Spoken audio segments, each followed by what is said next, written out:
Walang may kamalayan sa pagdating ng Diyos.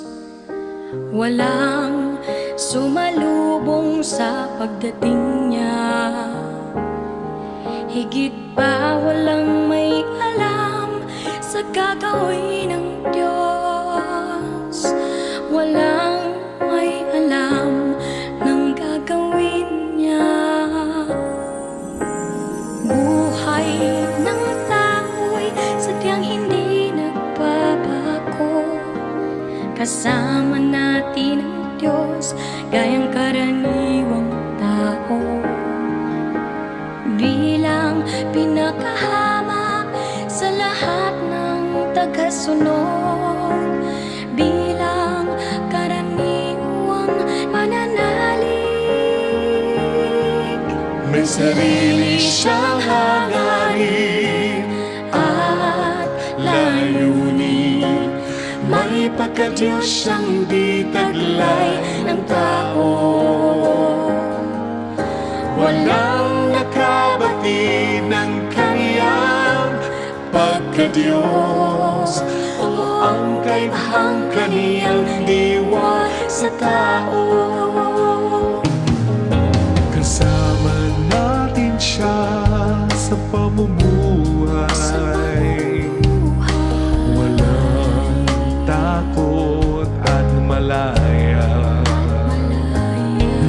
Ang tingin natin sa Kanya'y ibigin sa walang halagang pananalig. Kanyang namasdan ang bawat kilos natin at lahat ng ating salubin. Ang lahat ng to ay landat sa harapan niya. Ang lahat ay hayag sa harap niya. Walang may pakialam sa paghirap ng Diyos. Walang nakaisip sa tungkulin niya. Higit sa lahat, walang sino man nakinala tungkol sa kung sino siya.